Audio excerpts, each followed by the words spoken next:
কি বন্ধুরা, এরকম একটা মাছের ঝোল যদি দুপুরবেলা গরম ভাতের সাথে থাকে মন্দ হয় না বলো। হাই ফ্রেন্ডস, আমি শ্রী চলে এসেছি আজকে আবার একটা নতুন রেসিপি নিয়ে, স্বাদে আহ্লাদে উইথ শ্রীতে। আজকে এটা হলো খুব সহজ উপায় তৈরি বেগুন বড়ি দিয়ে ট্যাংরা মাছের ঝোল। ঝোল কেন, এটা ঝালও বলা যায়। তো চলো রেসিপিটা দেখে নিই। প্রথমে আমরা বেগুন কেটে নেব, একটু লম্বা লম্বা মোটা মোটা করে আমরা একটু বেগুন কেটে নিচ্ছি। বেশ সুন্দর করে মোটা মোটা করে বেগুন কেটে নেব। তো শুনছি কলকাতায় নাকি বেশ বৃষ্টি হচ্ছে মাঝে সাঝে। তো কেমন আছো সবাই আমাকে বলো, জানিও কিন্তু। ঠিক আছে, তো দেখো আমি এরকমভাবে একটা বেগুনকে কেটে নিলাম। এরপর আমি একটু আলু দিয়ে নিলাম। ওই যে আগেই বলেছি আলু খেতে ভীষণ ভালোবাসি। এরপর আমি করলাম হচ্ছে মাছগুলোকে একটু ভালো করে নুন হলুদ মাখিয়ে নিলাম। যে দেখো আমি মাছগুলো খুব সুন্দর করে নুন হলুদ মাখিয়ে নিচ্ছি, বেশ ভালো করে যাতে নুনগুলো ঢুকে মাখিয়ে নেব। এরপর আমি একটা কড়া নিলাম, কড়াটার মধ্যে কটা বড়ি দিয়ে দিলাম। সবসময় বড়ি ভাববে যখন আগে একটু শুকনো কড়ায় ভেজে নেবে, তারপরে তেল দিয়ে বড়িগুলোকে নাড়বে। এতে কি হয়, বড়িতে যে তেল টানে তেলটাও কম টানবে আর বড়ি ভাজাটাও খুব সুন্দর হবে।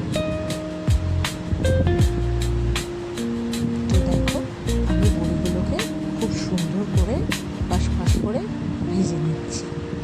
বেশ ভালো করে বড়িগুলোকে আমি ভেজে নিলাম। এরপর ওই কড়ার মধ্যে আমি দিয়ে দেবো হচ্ছে বেগুনগুলোকে না আমি একটু নুন মাখিয়ে রেখেছিলাম। এই যে নুন মাখানো বেগুনগুলোকে আমি এর মধ্যে দিয়ে দিলাম। বেশ সুন্দর করে এপাশ ওপাশ করে ভেজে নেব। এই যে একটু দেখো লাল লাল করে সুন্দর করে বেগুনগুলো ভেজে নিয়েছি। এরপর ওই যে আলু কেটে রেখেছিলাম, আলুগুলোকে একটু লাল লাল করে এপাশ ওপাশ করে আমি ভেজে নিচ্ছি। বেশ ভালো করে ভেজে তুলে রাখলাম। এরপর আসবে মাছের পালা। এই যে দেখো এই মাছগুলোকে আমি একের পর এক করে দিয়ে দিলাম। খুব সাবধানে কিন্তু এই ট্যাংরা মাছ ভাজতে হয়, কারণ হচ্ছে এই ট্যাংরা মাছ খুব ছিটকায়। আমি না একটু নুন হলুদ আর একটু তেল মাখিয়ে মাছগুলো রেখেছিলাম, তার ফলে আমার মাছগুলো খুব কম ছিটকেছে। আমি মাছগুলোকে এপাশ ওপাশ করে ভেজে নিচ্ছি। এই যে একে একে এপাশ ওপাশ করে আমি মাছগুলোকে ভেজে নিচ্ছি।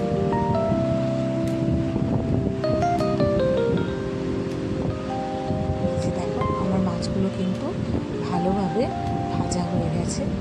বেশ একটু কড়া করে, আমি একটু কড়া করে মাছ ভাজি। এবার যে যেরকমভাবে ইচ্ছা তোমরা তোমাদের মতো করে মাছটা ভেজে নেবে।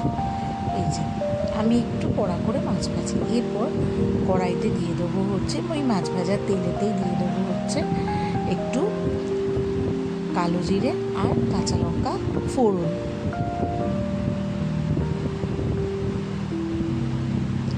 এরপর আমি একটা মিক্সার গ্রাইন্ডারের মধ্যে নিয়েছিলাম হচ্ছে একটুখানি রসুন, একটুখানি হলুদ, একটুখানি টমেটো আর বেশ খানিকটা কাশ্মীরি লাল মির্চ, আর তার সাথে নিয়েছিলাম একটু সাদা সর্ষে আর একটুখানি সামান্য পোস্ত দিয়ে আমি খুব ভালো করে এটাকে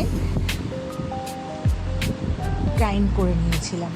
এবারে ওটাই আমি কড়াই দিয়ে একটু নাড়াচাড়া করলাম। করার পরে এর মধ্যে আমি ভেজে রাখা আলুগুলো দিয়ে দিলাম। এই যে একটু ঢাকা চাপা দিয়ে ভেজে রাখা আলুগুলোকে নিয়ে এই মশলাটাকে কষাতে হবে। আলুটা যতক্ষণ না একটু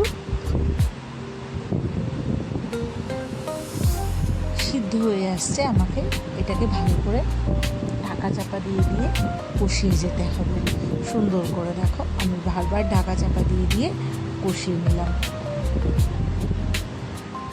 এই যে এই পর্যায়ে এসে কিন্তু নুন অ্যাড করবে তোমাদের মতো, তোমরা তোমাদের পরিমাণ মতো নুন দেবে। মশলা কষানোর সময় এই নুনটা দেবে, দিয়ে এবারে একটু জল দিয়ে ভালো করে মশলাটাকে কষিয়ে নিতে হবে। অল্প করে জল দিয়ে মশলাটাকে ভালোভাবে আমাদেরকে কষিয়ে নিতে হবে। প্রথমেই কিন্তু অনেকটা জল দেবে না, তাহলে মশলাটা কষবে না, খেতেও খারাপ লাগবে।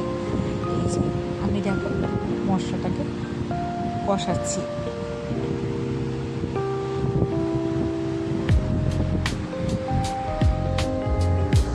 ঢাকা চাপা দিয়ে মশলাটাকে খুব ভালো করে আমি কষিয়ে নিলাম। এই যে দেখতে থাকো।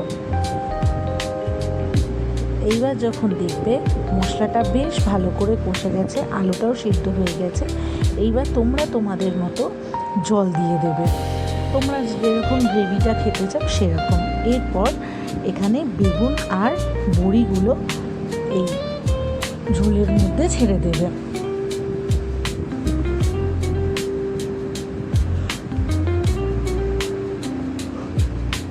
দিয়ে একটু ভালো করে নাড়াচাড়া করবে। এরপর মাছগুলোকে ওর মধ্যে দিয়ে দেবে, যাতে মাছগুলো একটু ভালো করে ঝোলটা ঢুকে সিদ্ধ হয়ে যায়, সেই অনুপাতে দিয়ে দেবে। দিয়ে আরেকটুখানি জল দিয়ে কিছুক্ষণের জন্য ঢাকা চাপা দিয়ে রেখে দেবে, যাতে মাছ, বেগুন, আলু, বড়ি সব কিছুর মধ্যে গ্রেভিটা ভালোভাবে যায়। এরপর কিছুটা ধনে পাতা ওর মধ্যে দিয়ে দেবে। ধনে পাতাটা অপশনাল, ধনে পাতাটা দিলে গন্ধটা আরও ভালো হয়, খেতেও ভালো লাগে। আর তোমাদের যদি এখন ধনে পাতা না থাকে দেবে না। তো এইরকমভাবে ভালো করে ধনে পাতাটা দেওয়ার পরে আর একটু ভালো করে ঢাকা দিয়ে একটুখানি ফুটতে দেবে। ব্যাস দেখো বন্ধুরা, আমার কিন্তু অলমোস্ট মাছের ঝোল রেডি। এবারে আমি এটাকে ভালো করে সার্ভ করে নেব।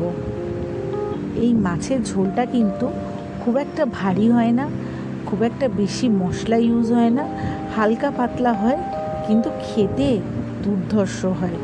ওই যে বেগুন, বড়ি এগুলোর একটা আলাদাই স্বাদ।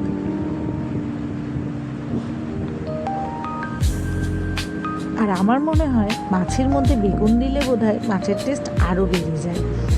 তো যাই হোক, এইভাবে তোমরাও একদিন ট্যাংরা মাছ বাড়িতে বানিয়ে দেখো, আর আমাকে জানিও কেমন হয়েছিল। তো আজকের মতো এই পর্যন্তই রান্নাটা। সবাই ভালো থাকবে, সুস্থ থাকবে। আবার একটা নতুন রান্না নিয়ে অন্য কোনো দিন